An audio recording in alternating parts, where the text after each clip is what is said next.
पहले भाग में हमने देखा कैसे नीलम की दादी नीलम को गौरा नदी के बारे में बताती है। फिर कुछ दिन बाद गांव में सूखा आता है। नीलम को सपने के कारण पता चलता है कि किसी ने जादू करके गौरा नदी का पानी रोक लिया है।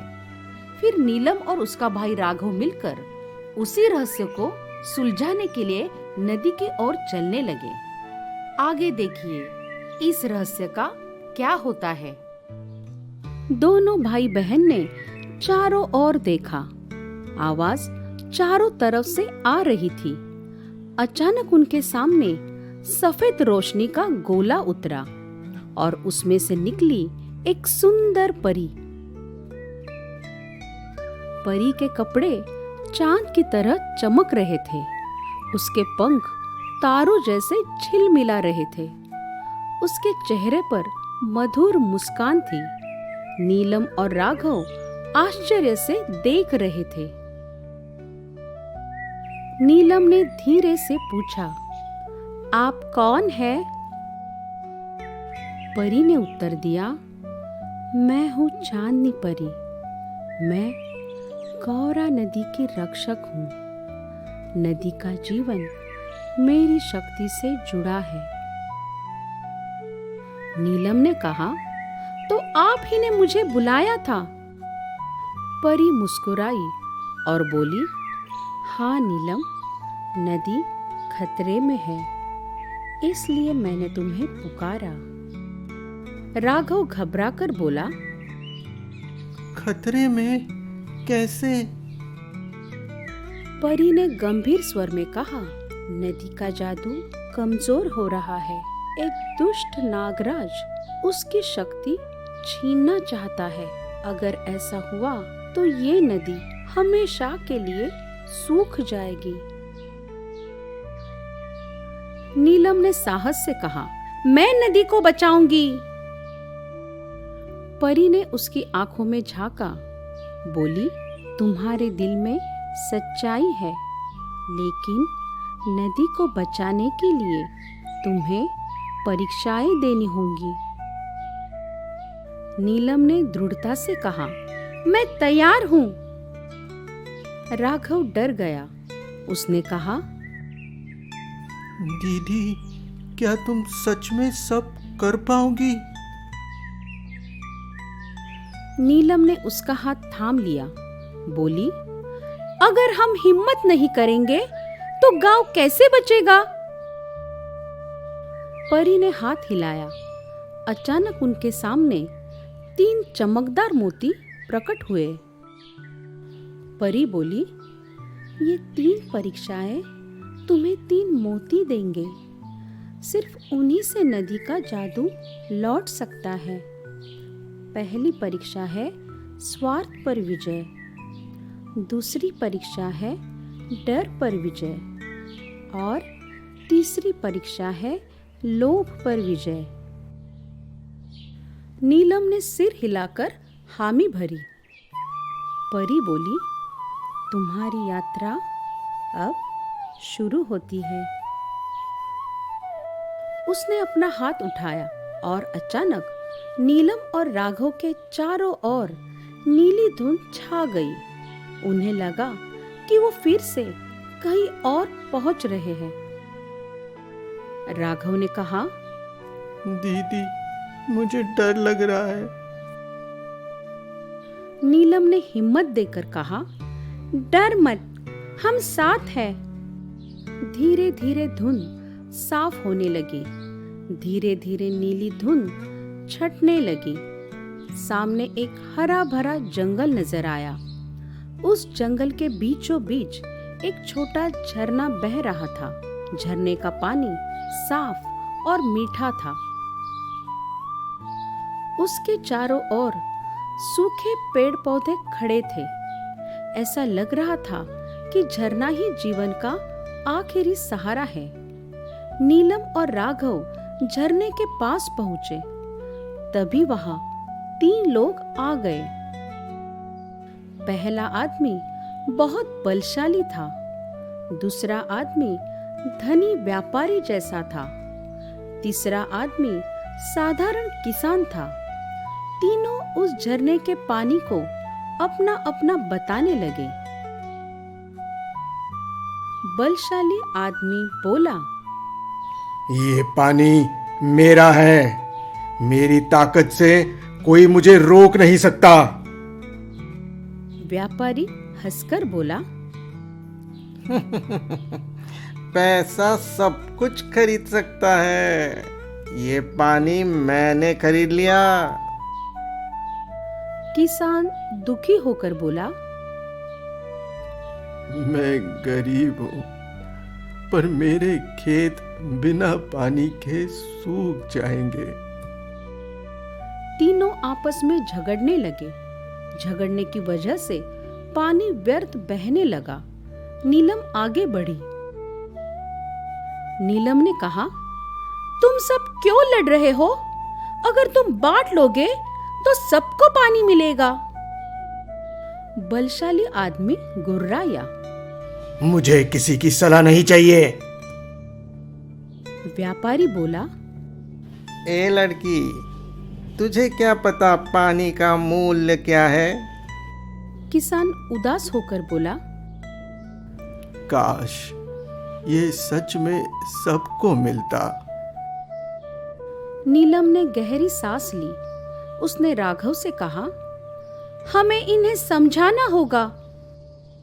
नीलम ने तीनों से कहा, अगर तुम झगड़ते रहोगे तो पानी बह जाएगा और किसी को नहीं मिलेगा, पर अगर तुम आपस में बांटोगे तो सबके खेत बच जाएंगे और सबकी प्यास भी बुझेगी।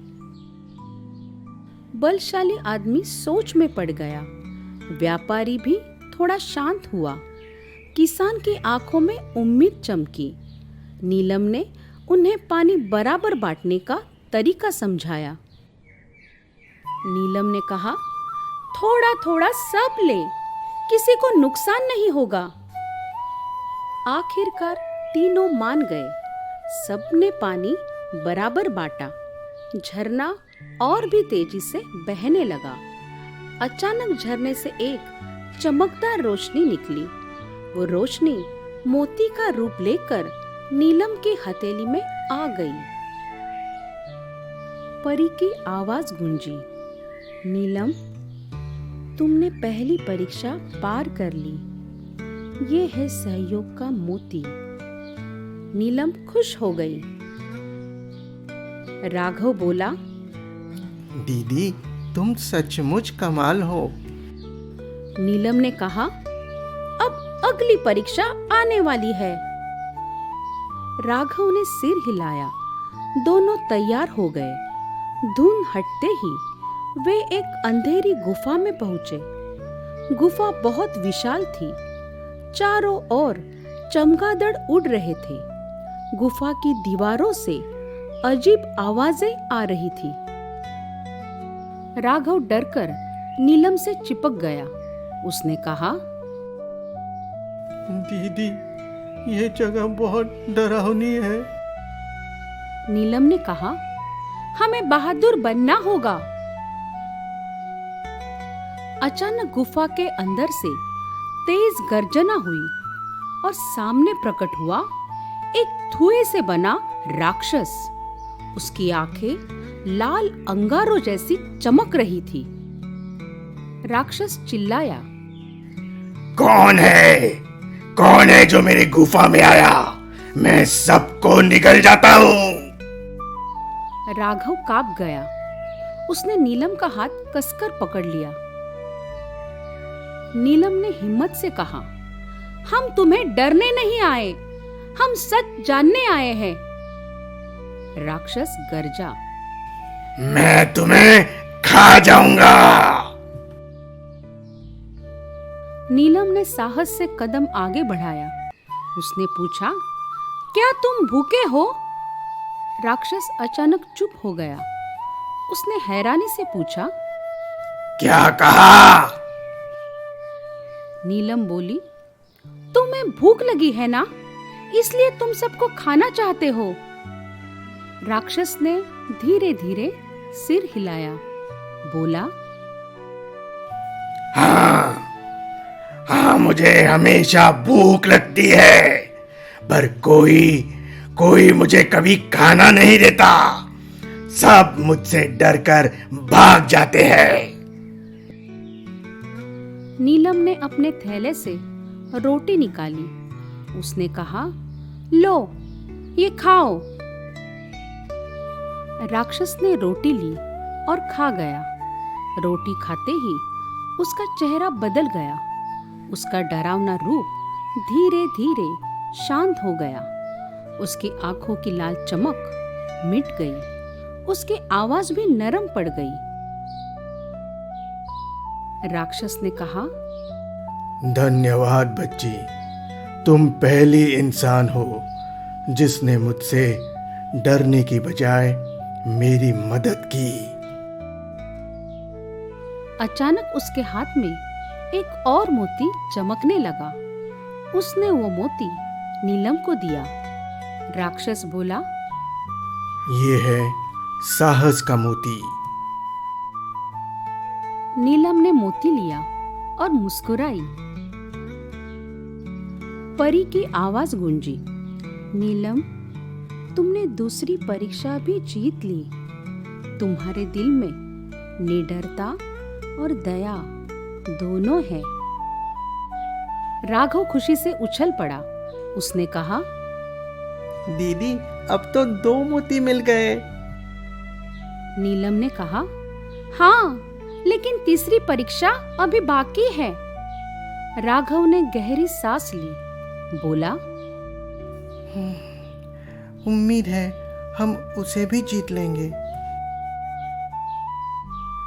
तभी फिर से नीली धुंध छा गई।